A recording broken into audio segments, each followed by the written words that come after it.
बिस्मिल्लाहिर्रहमानिर्रहीम। अस्सलाम वालेकुम। कैसे मिजाज हैं आप लोगों के?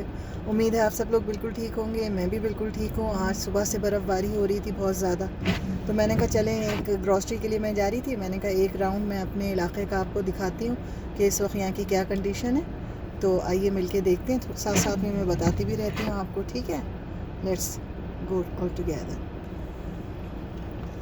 तो ये जो है, पहले भी मैंने एक वीडियो बनाई थी, उसमें मैंने आप लोगों को बताया था कि ये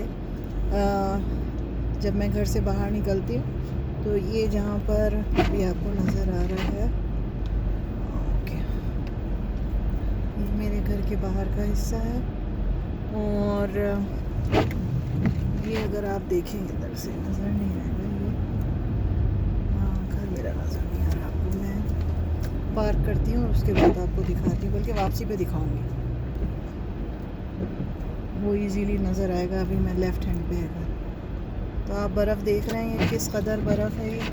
और ये आज कल 2-3 दिन लगातार पड़ती रहेगी, तो होपफुली के थोड़ा सा स्टॉप हो। अगर ये सर्दी और बढ़ गई तो साफ़ करना बहुत ज़्यादा मुश्किल होगा। मगर ये कि यहाँ पर लाइफ बिल्कुल नहीं रुकती, चाहे बर्फ़ कितनी भी हो, कितनी ही सर्दी हो, ना स्कूल की छुट्टियाँ होती हैं ना ऑफिसेज़ की छुट्टियाँ होती हैं। सिर्फ आपको किस वक्त रिलैक्स थोड़ा सा मिलता है, जब फ्रीजिंग आइज़ या फिर सड़कें बहुत ज़्यादा स्लिपरी होती हैं, तो स्कूल की जो बस सर्विस है वो ये स्टॉप कर देते हैं वक्ती तौर पर 1-2 दिन तक, अगर ट्रांसपोर्टेशन के लिए उनको बाकी स्कूल बंद नहीं होते। तो ये मेरे घर का बैक साइड का हिस्सा है और अभी हम यहाँ से जा रहे हैं मेन रोड पर।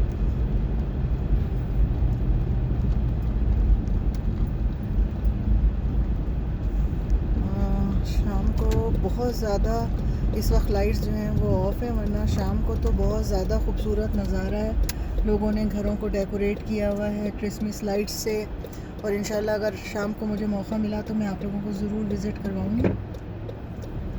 क्रिसमस लाइटिंग यहाँ पर किस तरह से हैं, कितनी खूबसूरत हैं। रोडें बहुत ज़्यादा स्लिपरी हुई हुई हैं, गाड़ी चलाना जो है थोड़ा सा रिस्की है, लेकिन फिर भी लोग जो है काफ़ी तेज़ ड्राइव करते हैं, जो कि बिल्कुल ठीक नहीं है, बहुत डेंजर है। और बर्फ़ आप लोग देख रहे हैं।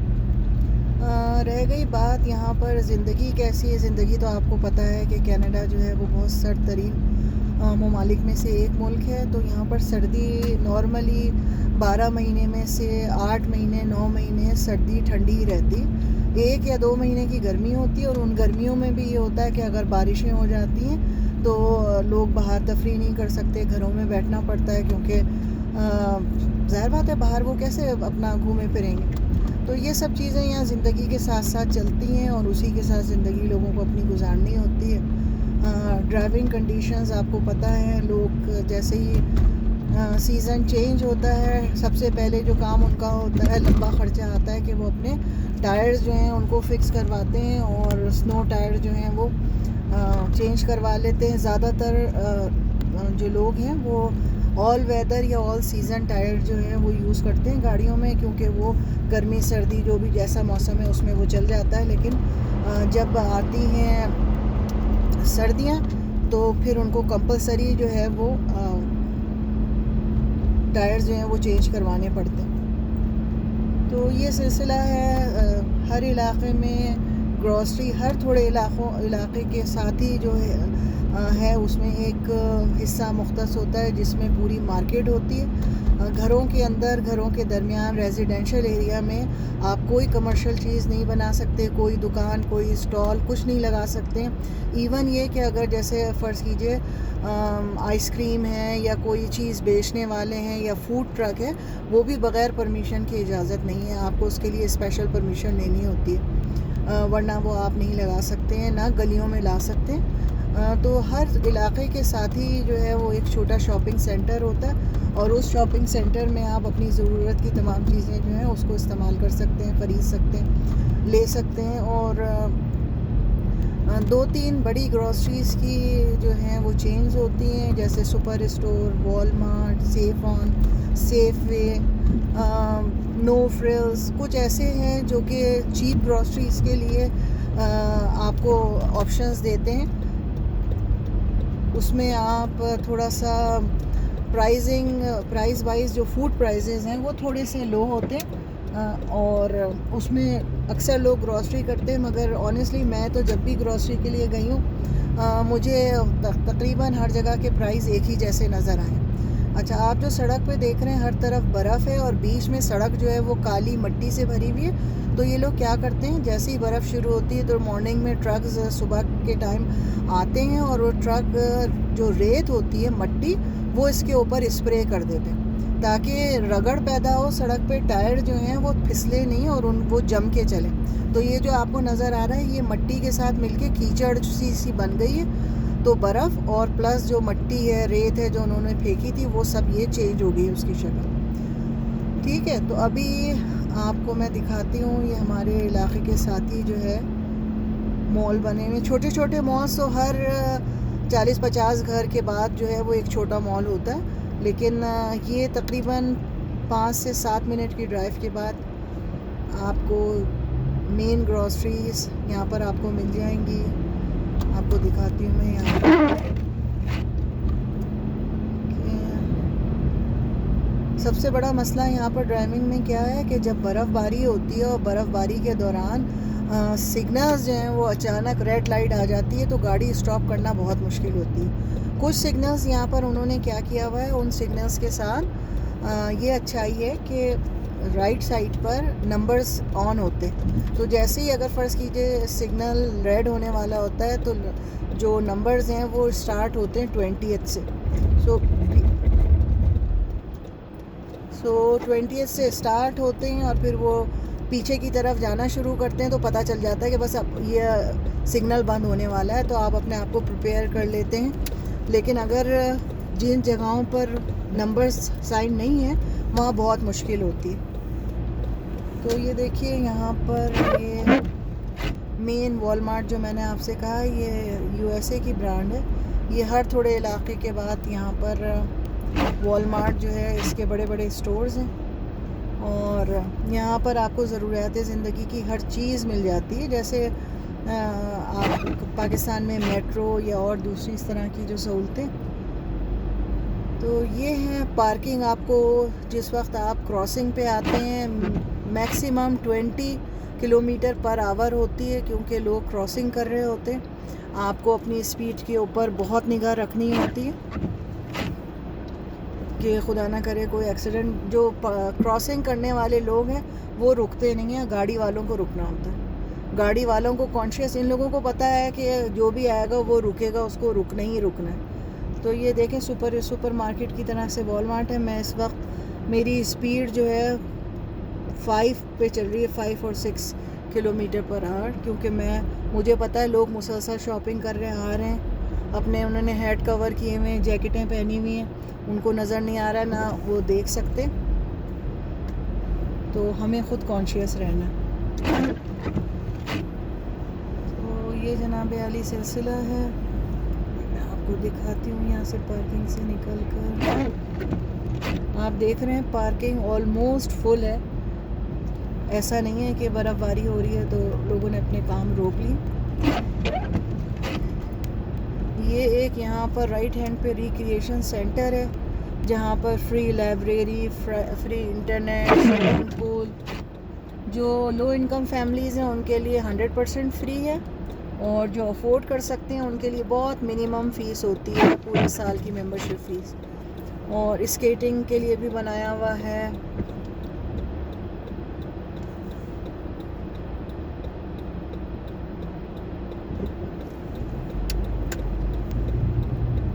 ये बहुत बड़ा एरिया रिक्रिएशन सेंटर का है यहाँ पर। और जनाब आली ये जो मैंने आपको बताया कि छोटे छोटे मॉल हर जगह है। सबसे अच्छी बात जो मुझे कनाडा में लगी वो ये है कि कोई भी इलाका ऐसा नहीं है कि आप जिस तरह से हमारे पाकिस्तान में कि आप इलाके के हिसाब से वहाँ की मार्केट्स और वहाँ के प्राइस और वहाँ की दुकानों का लेआउट होता है। अगर लालू खेत में चले जाएंगे तो आपको ठेले ज़्यादा मिलेंगे, या वहाँ पर पुराना सामान ज़्यादा मिलेगा, या ये कि सस्ता चीप मटेरियल का सामान मिलेगा। डिफेंस जाएंगे, क्लिफ्टन जाएंगे तो वहाँ की मार्केटों का अलग अंदाज़ है। यहाँ ऐसा नहीं है। कोई भी इलाका हो जो अगर ब्रांड होगी उसकी शक्ल, दुकान का लेआउट, अंदर सामान, हर चीज़ एज इट इज़ सेम होगा, तो आपको कोई टेंशन नहीं होती। आप किसी से भी जगह पे से जाकर कोई चीज़ बाय करेंगे। देखिए मैंने गाड़ी रोकी है तो उसने पहले मुझे थैंक यू कहा, उसके बाद रोड क्रॉस की, तो मुझे गाड़ी अपनी ब्रेक लगाना पड़ा, वो नहीं रुकी। तो ये शॉप्स हैं और कैमरा मेरा फिक्स है इस तरह से, तो मैं आपको शॉप्स के नाम नहीं दिखा पा रही। सामने ये बोस्टन पिज़्ज़ा है, नेल्स है, पंजाब की दुकानें हैं, एक इन्होंने नया खोला है यहाँ पर रेस्टोरेंट।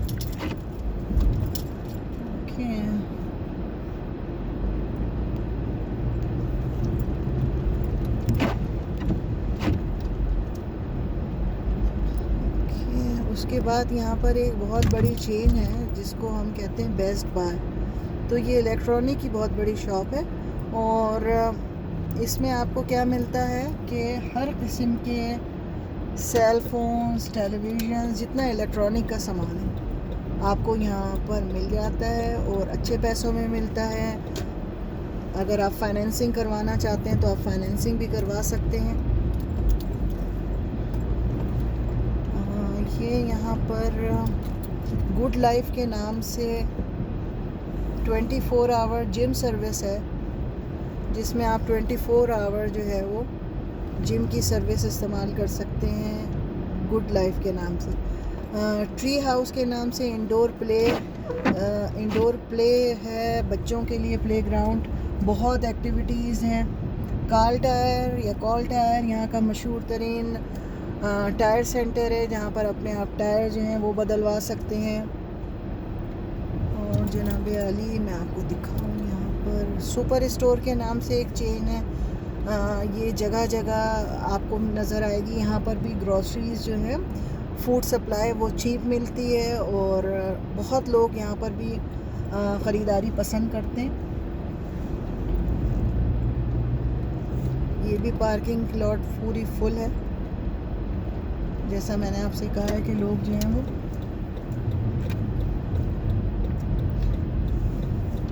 ये कैनेडियन जो सुपर स्टोर है, इसका लिकर स्टोर भी यहाँ पर इन्होंने सेपरेट किया हुआ है, खाने के साथ अलाउ नहीं है। तो यहाँ पर ये लिकर, जिसको हम शराब कह सकते हैं, बियर है, इस किस्म की चीज़ें जो यहाँ पे मिलती हैं। शॉपर्स ड्रग मार्ट के नाम से यहाँ पर एक चेन है, जहाँ पर आपको बेसिक आप जिसको कहते हैं अपने मेडिसिन्स और शैम्पू और इस तरह का ड्रग सप्लाईज़ जो हैं वो वहाँ आपको मिलती हैं। इसके अलावा Dollarama, dollar store, dollar giant, पहले तो यहाँ पे एवरीथिंग डॉलर मिलती थी, लेकिन अब जो है यहाँ पर क्या इन्होंने किया है, नॉर्मली मिनिमम जो है 125 से स्टार्ट है और उसके बाद सामने पोपाई की चेन है, और वरना $3, $3.5 से कम की जो है वो कोई चीज़ भी नहीं है, $4 कर दी गई है।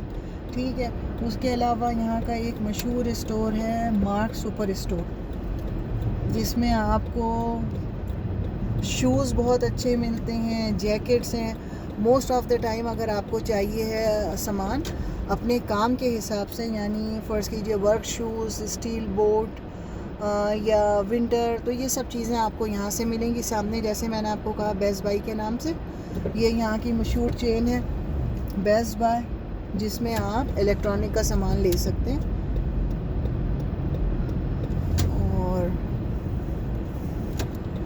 इलेक्ट्रॉनिक के लिए यहाँ पर ये है कि आपको 1 साल की तो मैन्युफैक्चरिंग वारंटी होती है। कोई भी इलेक्ट्रिक का सामान आप लेते हैं, अप्लाइंसेस लेते हैं, लेकिन अगर आप एक्सटेंडेड वारंटी ले लेते हैं कुछ पैसे थोड़े से और देकर, तो वो आपको 5 साल के लिए कवरेज करते हैं। जिस तरह से फ़र्ज़ कीजिए मैंने फ्रिज लिया था, मैंने 5 साल की वारंटी ली, मुझे $240 एक्स्ट्रा देने पड़े 5 साल की वारंटी परचेज़ करने के लिए। मगर उससे फ़ायदा मुझे क्या हुआ कि अचानक जो है वो 5 साल, तकरीबन 2-3 महीने मेरे 5 साल में बचे हुए थे कि मेरे फ्रिज में से जो है वो आवाज़ आनी शुरू हो गई, तो खड़खड़ करके जैसे ना, तो फिर मैंने फ़ोन किया, वहाँ से उन्होंने टेक्नीशियन भेजा, उन्होंने 1-2 घंटे वहाँ लगा के ठीक ठाक किया। उन्होंने कहा नहीं कि होपफुली अब ये ठीक हो जाएगा, कोई मसला नहीं।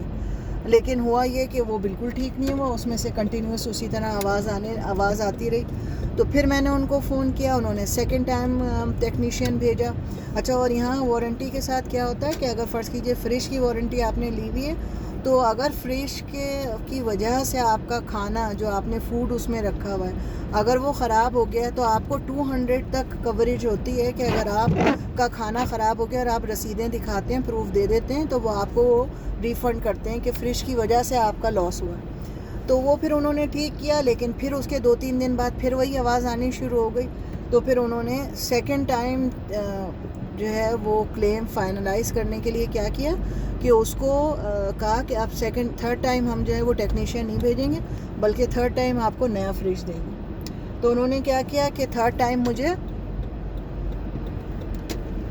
नया फ्रिज, 5 साल मेरे पूरे हो गए थे और सेम मॉडल जो मेरे पास पहले था वो सेम मॉडल, और उन्होंने न्यू ब्रांड जो है वो फ्रिज ला के मुझे दिया। तो ये वारंटी से मुझे ये फ़ायदा हुआ, अगर मेरे पास वारंटी ना होती तो मेरे पैसे गए तो डूब जाते।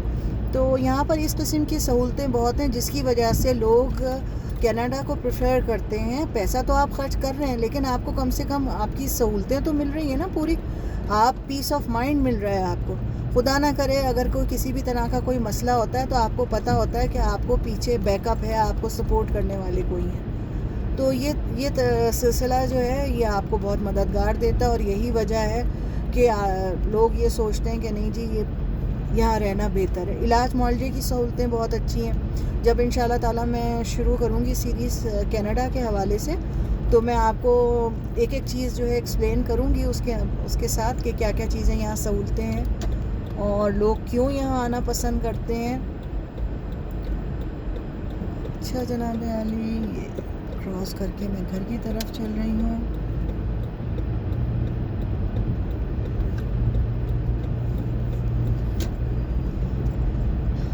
देखें लोग हाथ पैर बेचारों के काँप रहे हैं, मगर ये कि घर बैठने को कोई तैयार नहीं।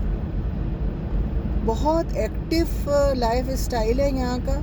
यही हाल मैंने तुर्की में भी देखा, बहुत मुझे खुशी हुई। वहाँ पर भी लोग रात के, क्योंकि बहुत ज़्यादा ठंडक हर वक्त नहीं होती, तो वहाँ पर लोग जो हैं वो आपको एक्टिव नज़र आते हैं। अगर रात के 2 बजे 2:30 बजे तक भी आपको लोग चलते फिरते और कहवे की दुकानें खुली हुई होंगी और एक्टिव हैं लोग।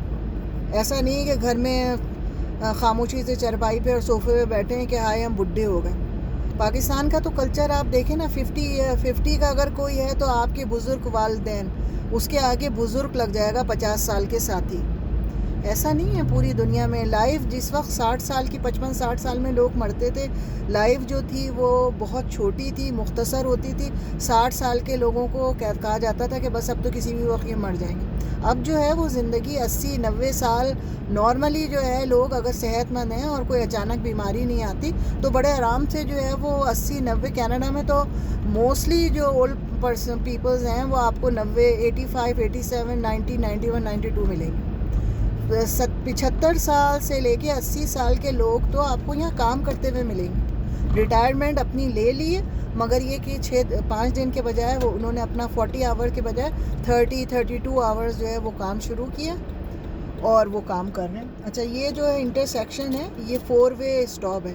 4 वे से मतलब ये है कि 4 लाइनें जा रही हैं, तो जो गाड़ी पहले रुकेगी वो पहले चलेगी। जैसे जो गाड़ी सामने वाली पहले रुकी थी तो वो पहले चली, मैं रुकी रही। सेकंड बारी मेरी थी, अब मैं चली, तो तीसरी गाड़ी फिर अब मेरे बाद चलेगी। तो ये तरीक़ेकार है। 4 वे स्टॉप होते हैं, 2 वे स्टॉप्स होते हैं और 1 वे स्टॉप होता है। तो इस तरह ये चलते हैं। स्कूल के आगे, पार्क्स के आगे, क्रॉसिंग के आगे स्पीड लगी हुई होती है 30 मैक्सिमम रात के 9 बजे तक।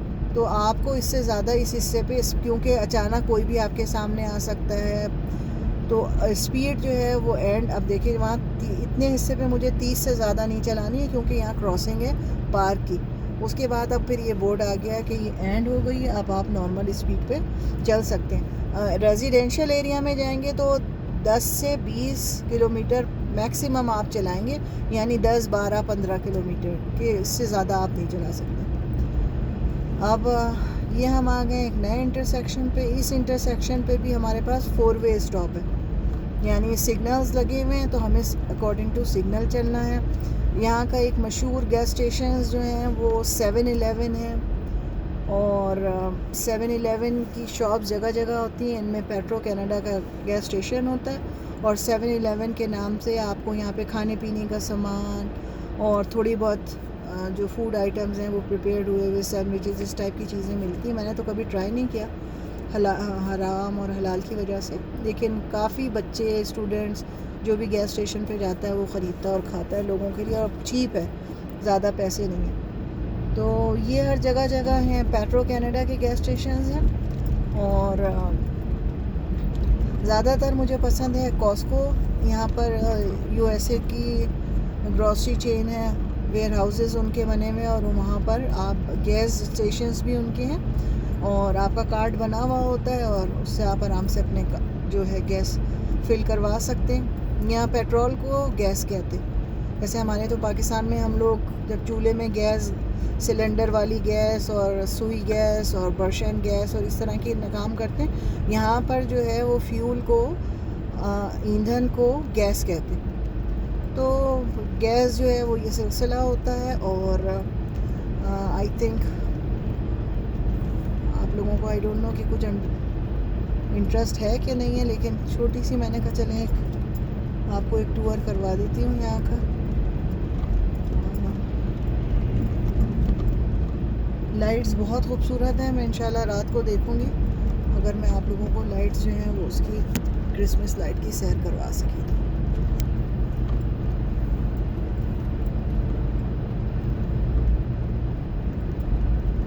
पुराने स्टाइल के जो घर हैं यहाँ पर, ये सिंगल स्टोरी जैसे हमारे यहाँ होते हैं, छोटा सा अंडरग्राउंड बेसमेंट होता है, और ये रोड के लेवल के घर बने हुए होते हैं। ये बहुत ओल्ड स्टाइल है, लोग यहाँ पर इसको पसंद नहीं करते इन ऐसे घरों को। अब ये ओल्ड फैशन हो गए। ये सिर्फ जो रिटायर्ड हो जाते हैं या किसी को अगर हेल्थ इशू हैं, व्हील चेयर्स हैं या कोई और प्रॉब्लम है तो वो इसको लेते हैं, अदरवाइज़ ये प्रेफर नहीं करते हैं। ये घर रेंच कहलाते हैं, रेंचर्स। तो ज़्यादातर यहाँ जो पॉपुलर हैं घर वो सिंगल स्टोरी और डबल स्टोरी जो घर हैं वो पॉपुलर हैं। अपार्टमेंट्स यहाँ पे मिल जाते हैं, मगर यहाँ पर ऐसा नहीं है कि आपने अपार्टमेंट ख़रीद लिया और आप बेफिक्र हो गए। यहाँ पर इसको कॉन्डोमिनियम कहते हैं, यानी एक पूरा बोर्ड होता है। वो बोर्ड आपको अपने रूल्स एंड रेगुलेशन के साथ चलाता है। जैसे पाकिस्तान में भी यूनियन होती है ना, बिल्कुल उसी तरह यहाँ पर भी बोर्ड बने हुए होते हैं, और उन बोर्ड के अलावा आप उनकी फ़ीस भी अच्छी खासी होती। तो अपार्टमेंट आप तो लेते हैं, अपार्टमेंट सस्ते होते हैं, मगर उसके साथ एडिशनल 200, 300, बाज़ दफ़ा $500 तक की एक्स्ट्रा फ़ीस आपको देनी पड़ती। तो लोग प्रेफर नहीं करते हैं अपार्टमेंट लेना, क्योंकि वो बहुत एक्सपेंसिव पड़ जाता है।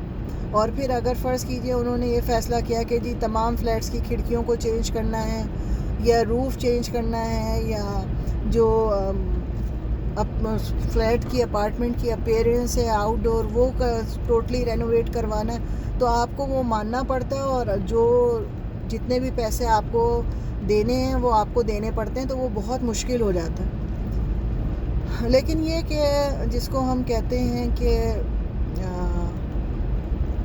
फ्यूचर इन्वेस्टमेंट प्रॉपर्टीज़, जिसमें आप उसको किराए पे दे सकते हैं और किराया हासिल करके और उसकी किस्तें दे सकते हैं, तो लोग उस हालत में तो प्रेफर करते हैं अपार्टमेंट को बाय करना, अदरवाइज़ फेवरेट नहीं होता है यहाँ पे। अपार्टमेंट की कीमत यहाँ पर महंगी है, सस्ती है, सॉरी, अपार्टमेंट के किराए महंगे हैं और घरों के किराए सस्ते हैं। अपार्टमेंट जो है वो अगर आपको 2 कमरों का घर चाहिए तो 1200 से 2200 के दरमियान आपको अपार्टमेंट मिलेगा। बहुत पुराना, अगर बहुत अच्छे इलाके में नहीं है, बहुत कंजस्टेड है, डाउनटाउन है, तो वहाँ पर आपको सस्ता मिल जाएगा। अदरवाइज़ आपको 2200-2500 अपार्टमेंट का किराया देना होता है। लेकिन अगर आप घर किराए पे लेते हैं तो पूरा घर आपको 2200 से 2500 पे आसानी से मिल जाता है। तो बड़ी फैमिलियाँ अगर होती हैं तो लोग पसंद करते हैं, लेकिन नॉर्मली यहाँ कल्चर क्या है कि लोग कहते हैं बहुत बड़ा घर हमें पसंद नहीं है, इसलिए कि उसकी सफाई, उसकी मेंटेनेंस बहुत मुश्किल होती है। ठीक है, तो मेरा ये ट्रिप हुआ है कंप्लीट। मैं अपने घर की तरफ आ गई हूँ।